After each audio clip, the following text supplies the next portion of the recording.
فرزند زہرا یہ حالات برے ہیں۔ کاشانہ بصیرت ایک ایسا مکمل یوٹیوب چینل جس پر محروم بصارت کے لیے بالخصوص اور تمام افراد کے لیے بالعموم سینکڑوں کی تعداد میں اسلامی کتب دستیاب ہیں۔ لہذا گزارش ہے کہ آپ اپنی ذمہ داری نبھاتے ہوئے کاشانہ بصیرت کو سبسکرائب کرنے کے ساتھ ساتھ بیل آئیکن کو پریس کیجیے تاکہ آپ علم کے حصول کے ساتھ ساتھ مذہب اہل بیت کی اشاعت میں بھی اہم کردار ادا کرتے رہیں۔ کاشانہ بصیرت۔ فرزند زہرا یہ حالات برے ہیں۔ صفحہ نمبر 24 ہے کہ کوشش کرے کہ اس کی سوچ غیر خدا کی طرف نہ جائے، البتہ اگر غیر اختیاری طور پر اس کی توجہ کسی طرف چلی جائے تو کوئی بات نہیں ہے۔ خالص توجہ کے لیے اسے اپنے دل کو غیر خدا سے دور رکھنا ہوگا۔ سوال: نماز میں حضور قلب کے لیے کیا کرنا چاہیے؟ جواب: دوران نماز حمد اور سورہ پڑھتے وقت اپنی توجہ اس کے معنی پہ رکھیں تاکہ ارتباط برقرار رہے۔ سوال: دوران نماز اپنے اندر کس طرح حضور قلب پیدا کیا جا سکتا ہے؟ جواب: حضور قلب کے اسباب میں سے یہ بھی ہے کہ آپ 24 گھنٹے اپنے تمام حواس باصرہ و سامعہ وغیرہ پر کنٹرول رکھیں، کیونکہ حضور قلب کے لیے مقدمات طے کرنا ضروری ہے۔ لہٰذا آپ کو چاہیے کہ آپ سارا دن اپنے کان، آنکھ اور دیگر اعضاء پہ کنٹرول رکھیں۔ حضور قلب کا ایک سبب یہ ہے۔ سوال: برائے مہربانی نماز کے بارے میں کوئی مختصر جملہ بیان فرمائے جو ہمارے لیے نصب العین ہو۔ جواب: نماز کے بارے میں جو باتیں بیان ہوئی ہیں ان میں سب سے زیادہ باعظمت معصوم کا یہ مشہور فرمان ہے۔ آپ نے فرمایا: الصلاۃ معراج المومن، نماز مومن کی معراج ہے۔ صفحہ نمبر 25 ہے، یہ ان لوگوں کے لیے ہے جو اس بات کی صداقت پر یقین رکھتے ہیں، جو اس عظیم مقام کو ہمیشہ طلب کرتے رہتے ہیں اور یقین سے خارج نہیں ہوتے۔ سوال: نماز کے بعد سورہ اخلاص پڑھنے کی بڑی فضیلت ہے، کیا اسے نوافل کے ضمن میں پڑھا جا سکتا ہے؟ جواب: سورہ اخلاص تعقیبات کے لیے ہے۔ مستحبی نمازوں میں سورت پڑھنا شرط نہیں ہے، لہذا نماز پڑھنے والا جو سورہ بھی نماز کے بعد پڑھنا چاہے نوافل کے ضمن میں پڑھ سکتا ہے۔ سوال: رسول خدا صلی اللہ علیہ وسلم تشہد میں درود کس طرح پڑھتے تھے؟ جواب: ظاہراً آپ کے لیے بھی اسی طرح جائز تھا، چاہتے تو اللہم صلی علی و علی اہل بیتی، اے اللہ مجھ پر اور میرے اہل بیت پہ رحمت فرما پڑھتے، اور چاہتے تو اللہم صلی علی محمد و علی محمد، اے اللہ محمد آل محمد پر اپنی رحمت نازل فرما پڑھتے۔ سوال: ہم اہل سنت کی طرح ہاتھ باندھ کر نماز کیوں نہیں پڑھتے ہیں؟ جواب: رسول اکرم ائمہ معصومین نے بھی کبھی اس طرح ہاتھ باندھ کر نماز نہیں پڑھی۔ مالک بھی ہاتھ کھول کر نماز پڑھتے تھے، جو اہل سنت کے 4 اماموں میں سے تھے۔ سوال: اسلامی فرقوں سے وابستہ لوگ ہاتھ باندھ کر نماز کیوں پڑھتے ہیں؟ جواب 26 پہ ہے، اور 25 میں جو یہ سوال کیا گیا ہے پیج نمبر 25 میں کہ اسلامی فرقوں سے وابستہ لوگ ہاتھ باندھ کر نماز کیوں پڑھتے ہیں، اس کے ریفرنس میں لکھا ہوا ہے کہ اگر کوئی شخص واجب نماز کے بعد نوافل پڑھنا چاہے تو نوافل میں وہ تمام صورتیں پڑھ سکتا ہے جنہیں نماز کے بعد پڑھنے کا حکم ہے۔ صفحہ نمبر 26 میں لکھا ہے کہ جواب اس کا لکھا ہے۔ سوال میں پھر سے ریپیٹ کر رہی ہوں کہ اسلامی فرقوں سے وابستہ لوگ ہاتھ باندھ کر نماز کیوں پڑھتے ہیں؟ جواب ہے، جب ایرانی قیدیوں کو خلیفہ ثانی کے پاس لایا گیا تو تمام قیدی ان کے سامنے ہاتھ باندھ کر کھڑے ہو گئے۔ اس پر خلیفہ نے کہا، خدا کے سامنے اس طرح کھڑا ہونا زیادہ مناسب ہے، لہٰذا انہوں نے نماز میں ہاتھ باندھنے کا حکم دیا۔ سوال: نماز میں حضور قلب کے لیے کیا کرنا چاہیے؟ جواب: دوران نماز حمد اور سورہ پڑھتے وقت اپنی توجہ اس پر معنی رکھیں تاکہ ارتباط برقرار رہے۔ سوال: اپنے امور اور عبادات میں خدا کو ہمیشہ کس طرح یاد رکھا جا سکتا ہے؟ جواب: عبادات اور دیگر تمام امور میں اختیاراً خدا اور یاد خدا کے علاوہ کسی اور چیز کو نہ آنے دیں، اس میں انسان کی سعادت منحصر ہے۔ سوال: ریاکاری سے بچنے کے لیے کیا کرنا چاہیے؟ جواب: کامل عقیدے کے ساتھ کثرت سے لا حول ولا قوت الا باللہ العلی العظیم پڑھیں۔ سوال: میں بعض اوقات عبادت میں ریاکاری کا مرتکب ہوتا ہوں اور بعد میں افسوس ہوتا ہے، اس کا علاج کیا ہے؟ صفحہ نمبر 27۔ جواب: اس کا علاج یہ ہے کہ ریاکاری کرو، لیکن اگر تم بادشاہ اور فقیر کے سامنے ہو تو بادشاہ کے لیے ریاکاری کرو۔ فافہم ان کنت من اہلہ۔ سوال، بعض اوقات انسان اخلاص کامل کا مضبوط ارادہ کر لیتا ہے لیکن شہرت طلبی اور نیک نامی جیسے خیال اس کے ذہن میں آتے ہیں، کیا اس طرح کے خیال بھی ریاکاری ہیں اور عمل کو باطل کر دیتے ہیں؟ جواب، ریاکاری عبادتوں کو باطل کر دیتی ہے، لیکن عبادتوں کے علاوہ دیگر امور میں ریاکاری کی جا سکتی ہے۔ ریاکاری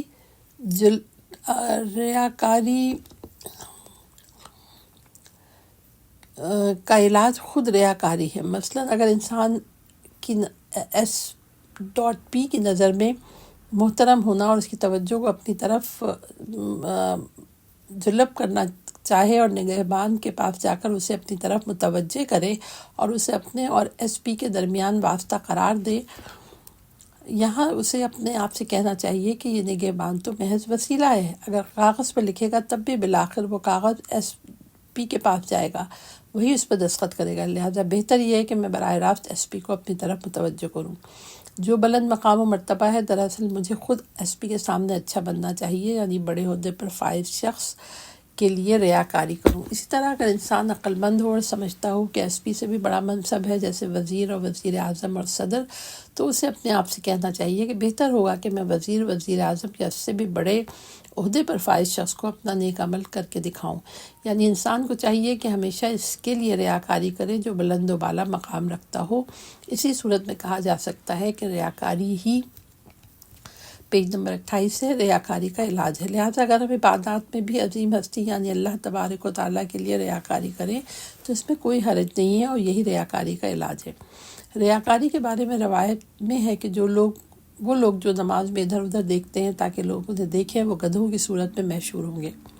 واقعاً اسی طرح ہے کہ کیا یہ گدھا پن نہیں ہے کہ انسان وزیر اور S.P کی موجودگی میں نگہبان کی طرف دیکھے؟ یہی گدھا پن ہے جناب علی۔ لیکن ہم خوش ہوتے ہیں اور جب ہمیں کوئی گدھا کہتا ہے تو ناراض ہو جاتے ہیں اور ہمیں برا لگتا ہے۔ یہاں کہنا چاہیے کہ تمہارا تو دن رات یہی کام ہے، تمہیں کیوں برا لگ رہا ہے؟ سوال، بدعت کن امور میں ہوتی ہے؟ جواب، بدعت عبادتوں میں ہوتی ہے۔ کون سی عبادتیں؟ وہ عبادتیں جو رسول خدا کے زمانے میں تو تھیں لیکن آپ نے انہیں انجام نہ دیا اور ہم انہیں انجام دینا چاہیں، یا آپ نے کوئی عمل کیا ہو اور ہم اسے انجام نہ دیں۔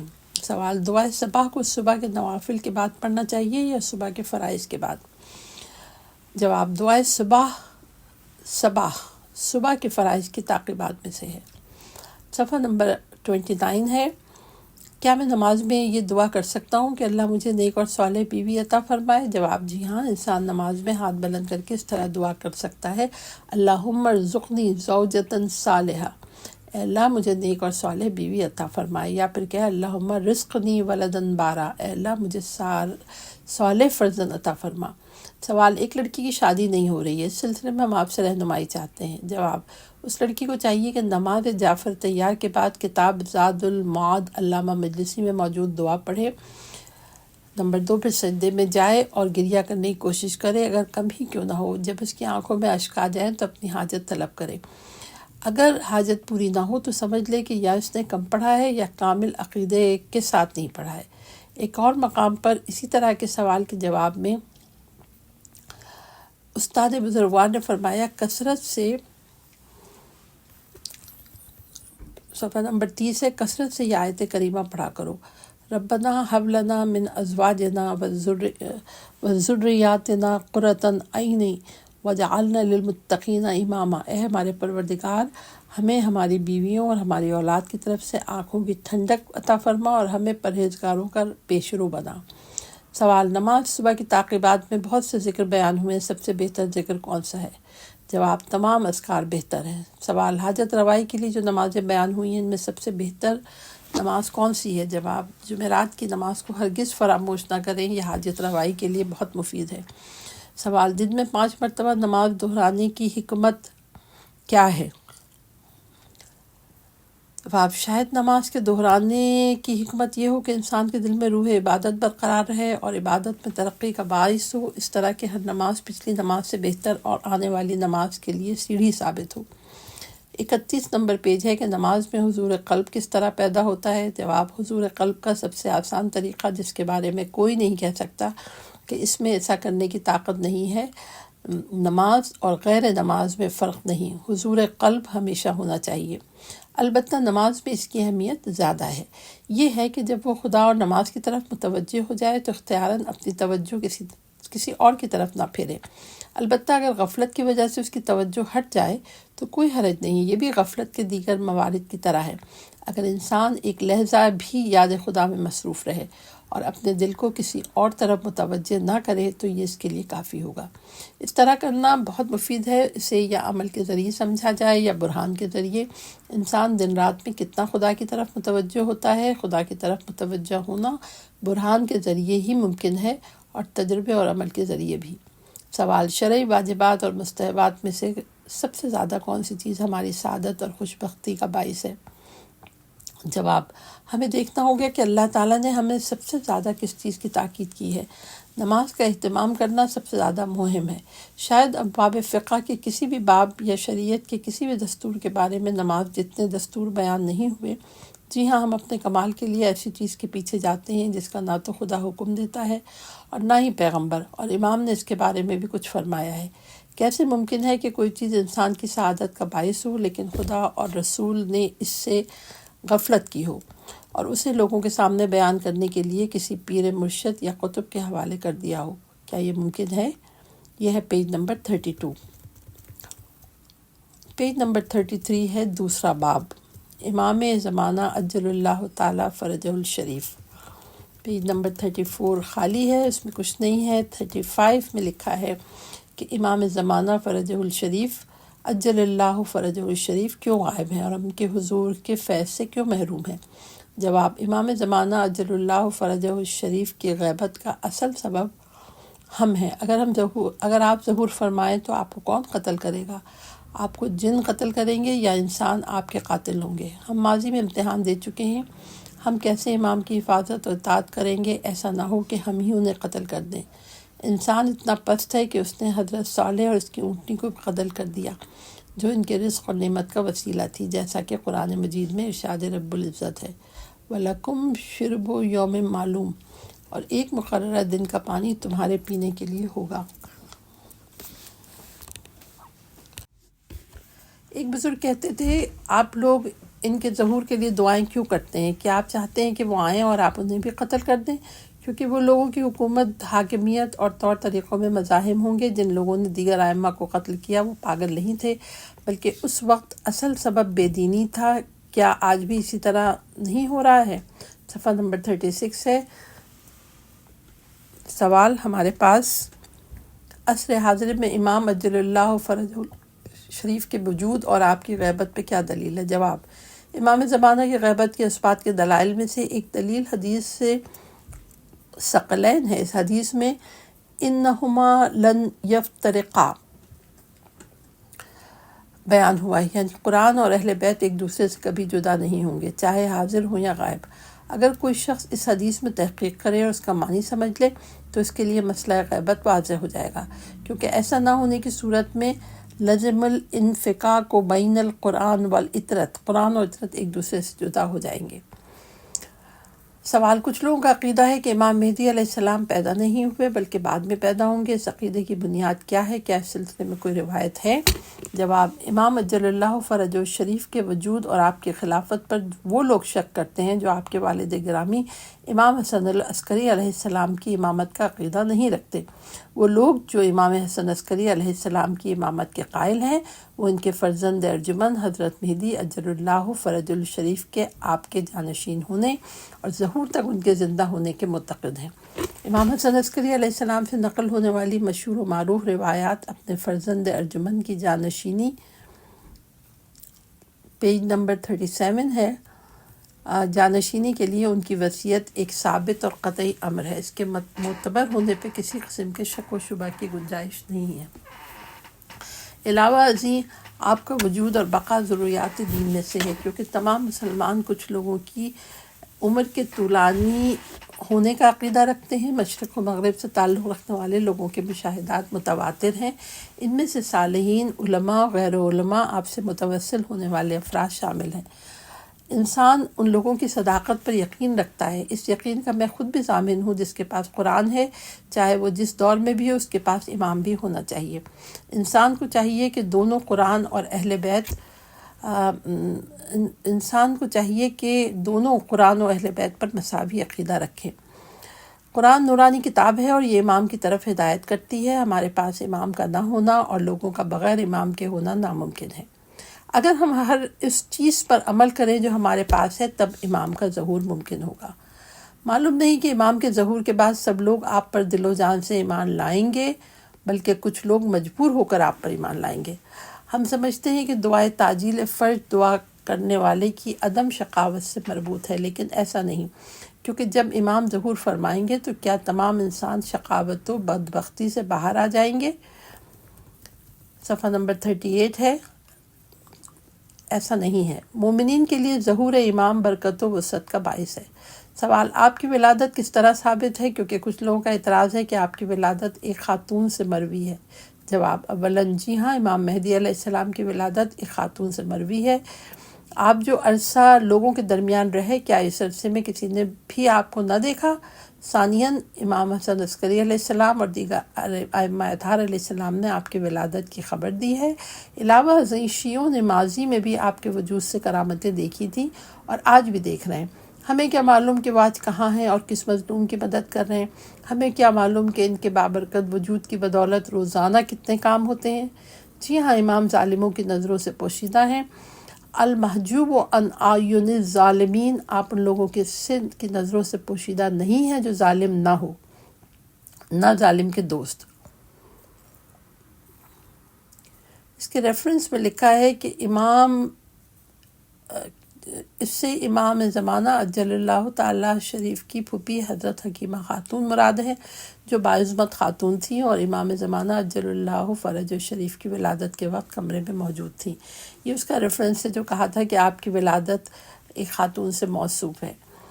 شرح نہج البلاغہ میں ابن ابی الحدید معتزلی لکھتے ہیں کہ ہماری اہل سنت کی نظر میں آپ امام مہدی اس وقت موجود نہیں ہیں بلکہ بعد میں پیدا ہوں گے۔ آپ نے اپنی عمر مبارک کے 5 سال اپنے والد گرامی حضرت امام حسن عسکری علیہ السلام کے زیر سایہ گزارے، نیز غیبت صغریٰ کے دوران 69 سال اپنے نائبین کے ساتھ مربوط رہے۔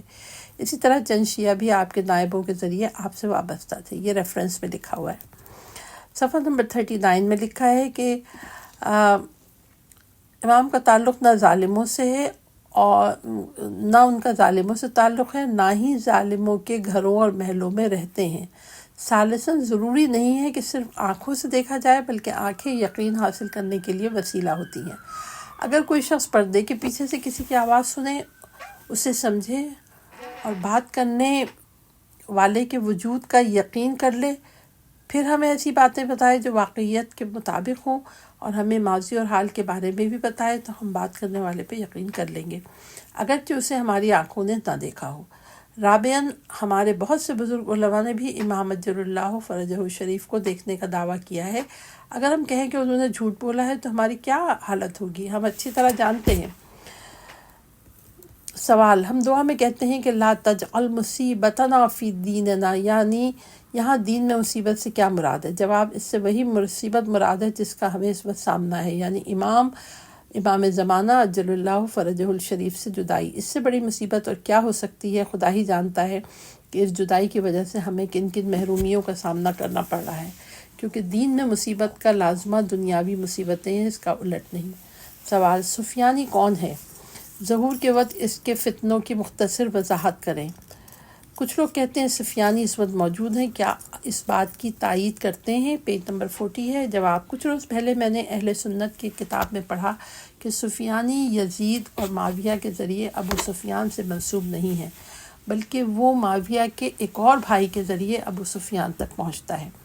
اسی کتاب میں ہے کہ سفیانی جب آئے گا تو وہ ہر اس شخص کو قتل کرے گا جس کا نام محمد، علی، زینب اور ام کلثوم ہوگا، نیز وہ بہت سی حاملہ خواتین کو بھی قتل کرے گا۔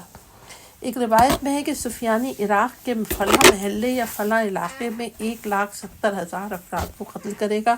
کچھ لوگ سوچیں گے کہ جب امام تشریف لائیں گے اس وقت یہ قتل و غارت گری واقع ہوگی۔ ایسا نہیں ہے، بلکہ قتل و غارت گری امام کے ظہور سے بہت پہلے ہوگی۔ امید ہے کہ امام عجل اللہ فرجہ الشریف کے ظہور سے شیعوں کی تمام مصیبتیں اور پریشانیاں ختم ہو جائیں گی۔ سفیانی کے ظلم و ستم بہت سی روایتوں میں بیان ہوئے ہیں۔ مرحوم حاجی نوری سے منقول ہے کہ سفیانی کو اس طرح امام زمانہ اجل اللہ فرجہ الشریف کے پاس لایا جائے گا کہ اس کا امامہ اس کی گردن میں ہوگا اور وہ امام سے کہے گا فرزند رسول مجھے مت مارو۔ اسی روایت میں ہے کہ وہاں موجود لوگ کہیں گے جس شخص نے رسول خدا کی اتنی اولاد کو قتل کیا ہے کیا اسے آزاد کیا جائے گا؟ بہرحال اس کے قتل کے لیے جب لوگوں کا اصرار بڑھ جائے گا تو آپ فرمائیں گے، نیچے ریفرنس میں لکھا ہے کہ بحار الانوار اور الغیبہ توسی، تو آپ فرمائیں گے پیج نمبر 41 میں ہے شانکم، یعنی تمہیں جو اچھا لگے کرو۔ اسی طرح آپ اس کے قتل کی اجازت دیں گے اور اسے قتل کیا جائے گا۔ سفیانی ہیں یا نہیں، یہ بات سمجھنے کے لیے مرحوم مقدسی مشہدی نے مقامات مقدسہ میں اللہ تعالیٰ کی بارگاہ میں دعا کی تھی۔ کاظمین میں سواری پر ان کے ساتھ بیٹھے عرب نے سواری سے اترتے وقت ان سے کہا تھا جی ہاں سفیانی ہیں۔ یہ واقعہ 5-6 سال پہلے پیش آیا ہے۔ سوال، ہم آخری زمانے کے فتنوں کے بارے میں سنتے رہتے ہیں، وہ کیسے فتنے ہوں گے؟ جواب، خدا کرے ہم اہل حق اہل بیت کے طریقے سے منصرف نہ ہو جائیں، اگرچہ تقیے کے ذریعے ہی کیوں نہ ہو۔ اہل ایمان سے ایمان کا چھن جانا ان کے قتل ہونے سے زیادہ برا ہے۔ روایت میں ہے کہ اہل ایمان کو ایسے فتنوں کا سامنا کرنا پڑے گا جو فتنے شب ظلمت کے ٹکڑوں کی طرح ہوں گے۔ ہمیں اتنے امتحانوں کا سامنا ہے اور تم کہتے ہو فتنے شب ظلمت کے ٹکڑوں کی طرح ہیں یا نہیں؟ نعوذ باللہ کہتے ہو کہ اہل بیت اطہار علیہ السلام کا طریقہ حق ہے یا باطل؟ ہم پیشے بینی شدہ اتنے سارے واقعات دیکھنے کے باوجود شک و تردد کا شکار ہیں۔ سوال، ان امتحانوں اور مصیبتوں کی حد کیا ہوگی؟ برائے مہربانی وضاحت کریں۔ جواب، ائمہ اطہار علیہ السلام نے 1000 سال پہلے خبر دے دی تھی کہ اہل ایمان کے اتنے امتحان ہوں گے کہ ان میں سے بہت سے لوگ دارائے ایمان سے خارج ہو جائیں گے۔ پیج نمبر 42 ہے۔ سوال، عصر غیبت میں امت مسلمہ بہت سی مشکلات و مصائب کا شکار ہے، آپ کے خیال میں انہیں کیا کرنا چاہیے اور مشکلات سے نکلنے کا راستہ کیا ہے؟ جواب، خدا جانتا ہے کہ امام کے زمانہ غیبت میں مسلمانوں کے اس سے بھی بری مصیبتوں کا سامنا کرنا پڑا تھا اور سامنا کرنا پڑ رہا ہے۔ جرمنی نے مختصر وقت میں یورپ کے 14 ممالک کو شکست دی، جن میں سب سے بڑا ملک یونان تھا جسے شکست دینے میں 25 دن لگ گئے۔ اس لحاظ سے اسلامی ممالک ان کے نزدیک ایک لقمے سے زیادہ نہیں، لیکن تیزی کے ساتھ ترقی کا لازمہ پیٹھ پیچھے دشمن سے غفلت ہے۔ اللہ تعالیٰ نے مشرقی و مغربی طاقتوں کو عذاب میں مبتلا کر کے آمنے سامنے لا کھڑا کیا ہے، اور ظاہراً امام کے ظہور تک اسلام کا صرف نام باقی رہ جائے گا۔ لا یبقى من الاسلام الا اسمہ، اسلام کا نام صرف باقی رہ جائے گا۔ اگر وہ 2 گروہ مصروف جنگ ہو اور کسی کا سپہ سالار قتل ہو جائے تو جس کا سپہ سالار قتل ہوا ہو اس گروہ کے پاس 2 راستے ہیں، نمبر 1 تسلیم ہو جائے، نمبر 2 یا پھر سالار کے بغیر جنگ جاری رکھیں۔ کفار کے مقابلے میں ہماری بھی تقریباً یہی حالت ہے، کیا ہمیں اپنی حفاظت نہیں کرنا چاہیے؟ پیج نمبر 43 ہے۔ اپنی حفاظت کا طریقہ یہ ہے، اولاً کفار کے دھوکے میں نہ آئیں، ثانیاً اپنی طرف مائل کرنے مسلمانوں اور ان کے اموال پر مسلط ہو کر ظلم و ستم کرنے کے لیے جو چیز وہ ہمیں بطور ہدیہ دیں اسے قبول نہ کریں۔ سوال، امام اس زمانہ اجل اللہ فرجہ الشریف کی غیبت کب تک رہے گی، اتنی طویل کیوں ہے؟ جواب، اس سلسلے میں کہا جا سکتا ہے کہ معلوم نہیں غیبت کا سلسلہ کب تک رہے گا۔ گزشتہ امتوں میں غیبت تو تھی، لیکن کسی بھی امت میں اس طرح کی نامعلوم غیر معین مدت کے لیے غیبت نہیں تھی۔ ہم مسلمان اپنے پیغمبر اور 11 اماموں کے ادوار میں امتحان دے چکے ہیں، اگر آپ بھی ظاہر ہو جائیں تو آپ کے ساتھ بھی وہی سلوک کریں گے جو ان کے ساتھ کیا تھا۔ ائمہ اہل بیت علیہ السلام کے زمانے میں جو لوگ بنو امیہ اور بنو عباس کی طرف مائل تھے، کیا وہ پاگل تھے؟ انہوں نے دین اور دنیا میں سے دنیا کا انتخاب کیا جو آخرت کی ضد ہے۔ ان کے پاس جو عہدے اور منصب تھے، آج تک ہمیں ایسے مناصب کی پیشکش نہیں کی گئی تاکہ ان کے ذریعے ہمارا امتحان ہو۔ سوال، روایات میں ہے کہ اگر ایمان کے 10 درجے ہیں تو سلمان ان تمام درجوں پر فائز ہو چکے ہیں، ایمان کی ان بلندیوں تک ہم کیسے پہنچ سکتے ہیں؟ پیج نمبر 44 ہے۔ جواب ہے، کیا سب لوگ سلمان اور ابوذر بن سکتے ہیں جنہوں نے مصیبتوں پر صبر کیا، یا عمار کی طرح ہو سکتے ہیں جو قتل ہونے کے لیے بھی تیار رہتے تھے؟ وہ جس منزل پر فائز تھے اس کے دروازے بند ہو چکے ہیں۔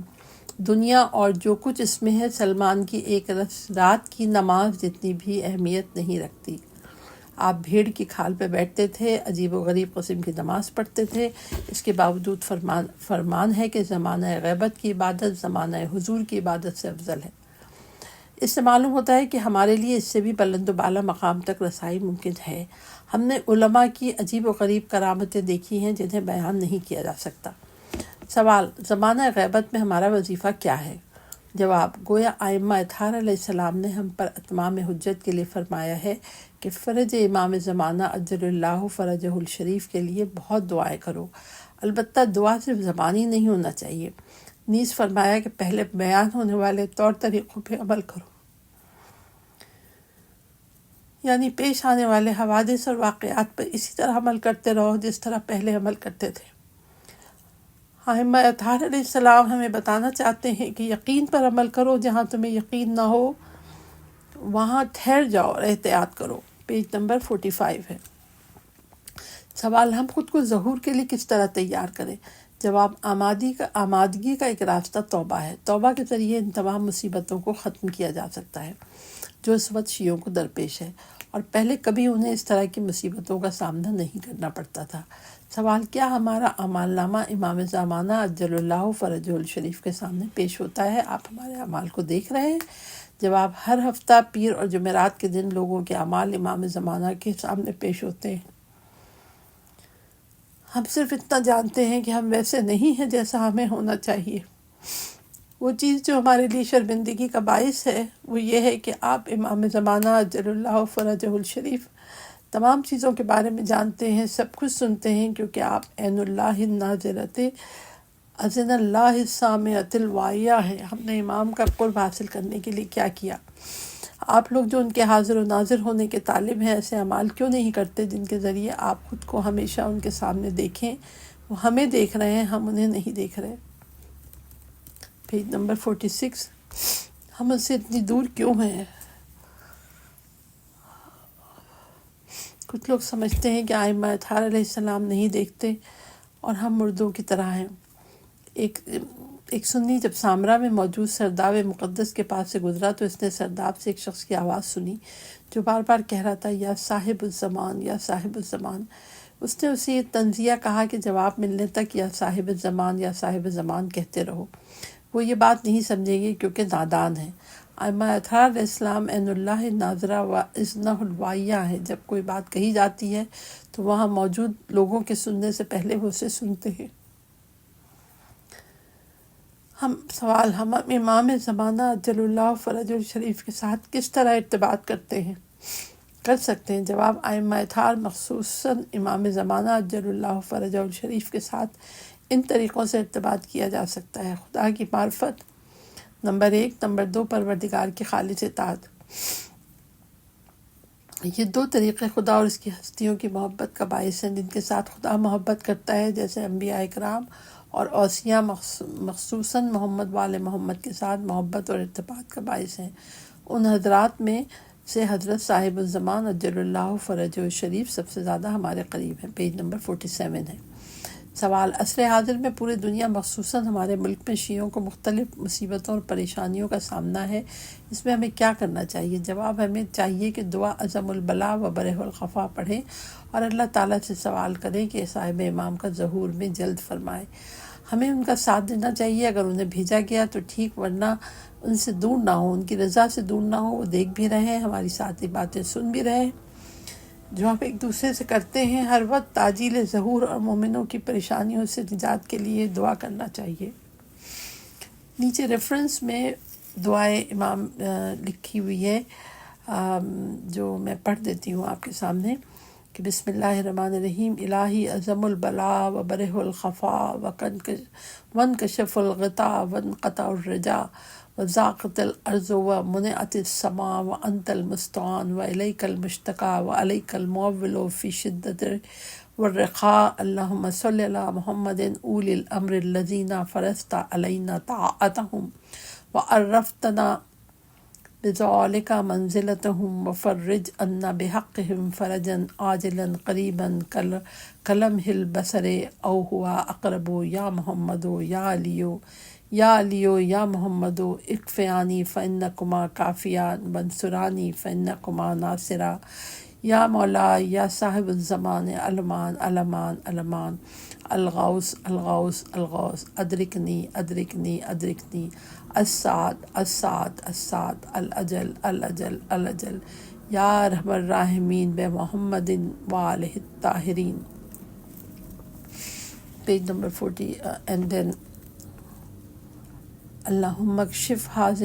پیج نمبر 48 میں یہ لکھا ہوا ہے اللہم کشف حاضہ الغمت عین حاضہ الامت بظہور، جس کا ترجمہ ہے کہ اے اللہ حضرت حجت کے ظہور کے ذریعے اس امت کی پریشانیاں حل فرما. واقعاً اسلام مسلمین خصوصاً مومنین ظلم و ستم و بلاؤں میں بہت گرفتار ہو چکے ہیں. عصر حاضر میں شیعوں کو بہت سی مصیبتوں کا سامنا ہے، لہذا مقامات مقدسہ اور دیگر مقامات پہ ان کی مشکلات سے نجات کے لیے دعا اور تضرع جاری کرے. ہمیں سب سے توسل دعا اور تضرع کا تقاضا کرنا چاہیے تاکہ مشکلات حل ہو جائیں. دعائے فرج اگر سب کے لیے باعث آسائش نہیں ہوگی تو انشاءاللہ دعا کرنے والے کے لیے باعث آسائش ہوگی. جیسا کہ بعض روایت میں آیا ہے تاجیل فرج کی دعا کرو کیونکہ اس میں تمہارے لیے آرام و آسائش ہے.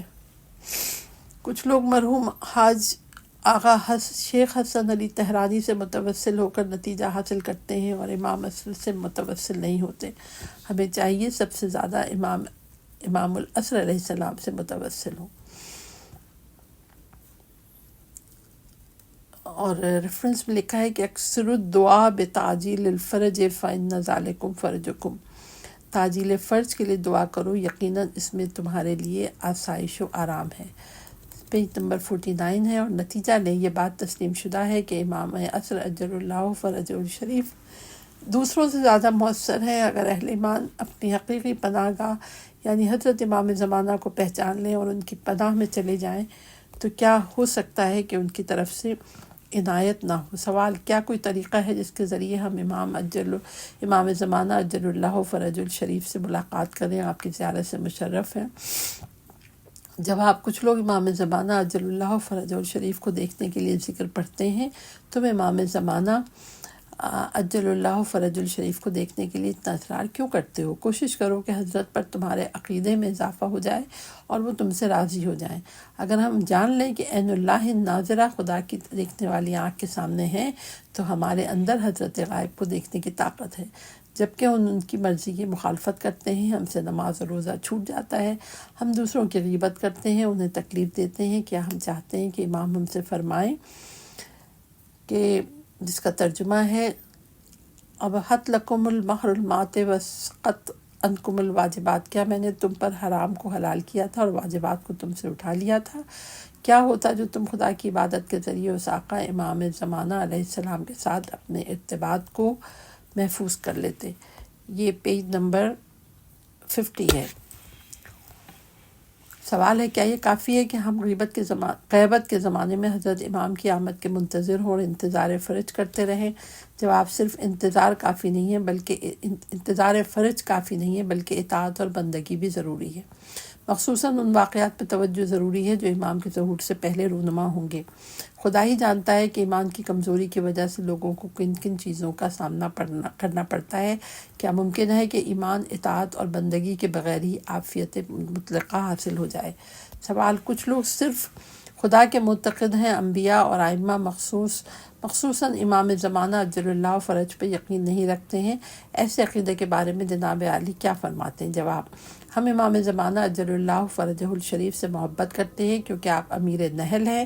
ہمارے تمام امور آپ کے ذریعے ہم تک پہنچتے ہیں. آپ کو رسول خدا صلی اللہ علیہ وسلم نے ہمارا امیر بنایا ہے. ہم رسول خدا صلی اللہ علیہ وسلم سے اس لیے محبت کرتے ہیں کیونکہ اللہ تعالیٰ نے آپ کو ہمارے اور اپنے درمیان وسیلہ قرار دیا ہے. اللہ تعالیٰ سے محبت کرتے ہیں کیونکہ وہی تمام نیکیوں کا منبع ہے. ممکنات کا وجود اسی کا فیض ہے. لہٰذا اگر ہم خود کو اپنے کمال کو چاہتے ہیں تو ہمیں خدا سے محبت کرنی ہوگی، اور اگر ہم خدا سے محبت کرتے ہیں تو ہمیں نبی اور امام سے بھی محبت کرنی ہوگی. یہ صفحہ نمبر 50 مکمل ہو.